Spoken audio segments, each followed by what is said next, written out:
Infringement on Etsy. Did somebody copy your stuff? Are you copying someone else's stuff?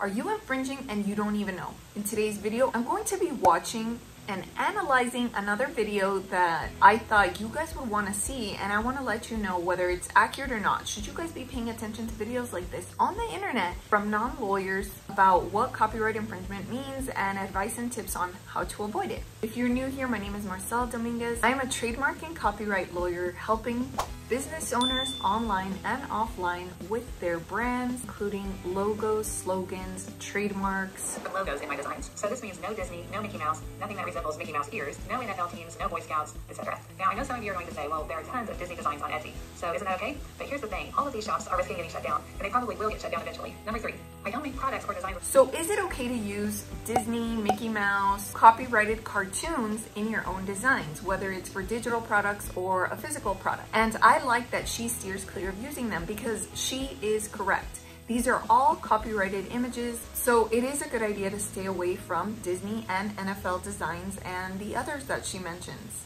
Will these other shops get taken down? It is a possibility that these shops could get taken down, but Etsy is protected from any type of lawsuit because of the Safe Harbor Act. It just means that in these instances, Etsy is providing the platform on which you can sell, but they are relying on you, the seller, to not commit any type of copyright infringement. The best way to make sure of that is by listening to my reaction to this video, but I do agree with her on this point that avoiding any type of Disney designs, logos, copyrighted images, and NFL teams is the way to go. Number 3, I don't make products or designs with images that I found on Google. These are someone else's images, and probably 99% of them are copyrighted. Should you use something that you found on Google? No, she's absolutely correct that most of the time those will be copyrighted images. The point is that if it's on Google, you saw it on Google, it is not your image to use. It doesn't mean that it's in the public domain, as people like to say. It means that you're not able to use it, so don't use it. So when you're on Google and you do a particular search for an image, let's say you type in mouse and then you click on images and you see results for all types of mouses.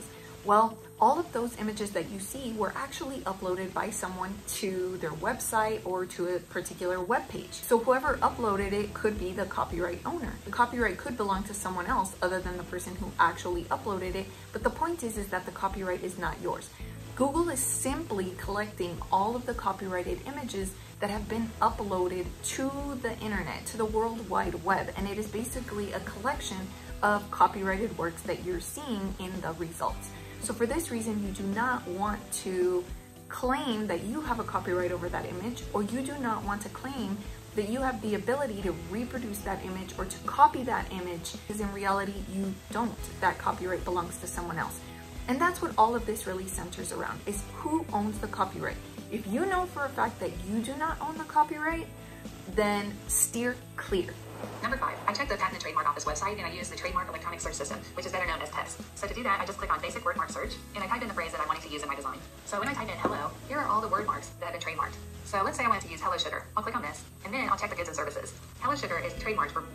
Is it a good idea to use TESS, or the Trademark Electronic Search System, to make sure that something isn't already trademarked? Yes, it is. If there's something that you want to put on a sweatshirt, then it is a good idea to make sure that it isn't trademarked. Why? Because then you could be committing trademark infringement.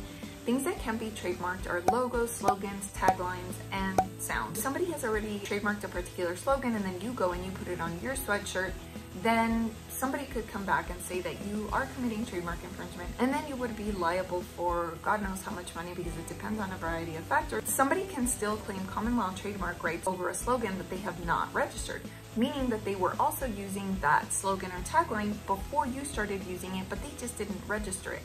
So if they find out about you, they could potentially say that they were using it before you, but you wouldn't have found out about them through a TESS search. Body waxing services. Now you'll want to go ahead and actually search hello sugar by itself. So let's do that.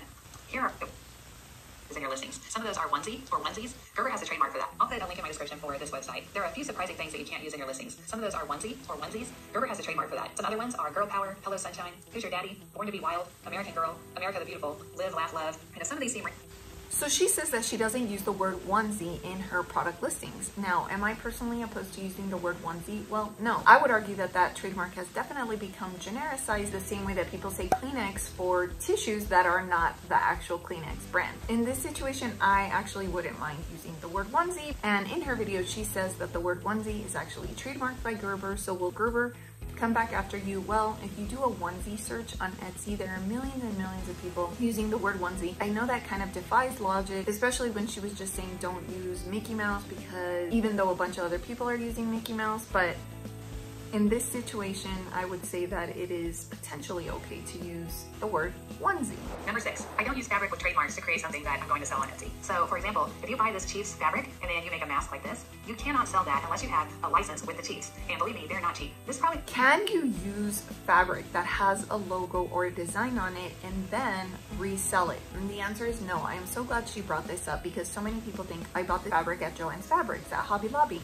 Now I'm gonna go ahead and sell my own face mask with it, or I'm gonna sell it for a baby blanket. No, there are lots of people on Etsy doing this too, and not just on Etsy, but on eBay and lots of different platforms. But actually, she is correct. In order to be able to sell a specific product that has somebody else's logo on it, you would need a license for that. And because I'm willing to bet that not a lot of Etsy sellers actually have a license to be able to sell, I would err on the side of caution and definitely not be using that type of fabric to resell goods that you have created with that fabric. Seems a little crazy. Most fabrics that have licensed images on them, like these, and Disney images, cannot be used for commercial purposes. So you can make a mask and wear it for yourself, but you can't sell it. Along the same lines, it's not okay to use used recognizable brand items to make something else and then try to sell that. So let's say you had a bunch of Pepsi cans and you cut them up and you use them to make a mirror frame or something like that. That is fine to do if it's for your own personal use, but you cannot sell that. Now, you might be wondering why some big companies use other companies' logos and images, and it's no big deal. So a good example of this is a chips bag that has Kansas City Chiefs branding on it or something similar. The thing that happens in these cases are that Tostitos is paying the other company, the Chiefs, a lot of money to use their images. So if you're wanting to actually do this, you can reach out to the Kansas City Chiefs or whoever to see how much a license would cost. But just know it's probably not going to be very reasonable. I've heard that the licensing for Disney is like $100,000 or something.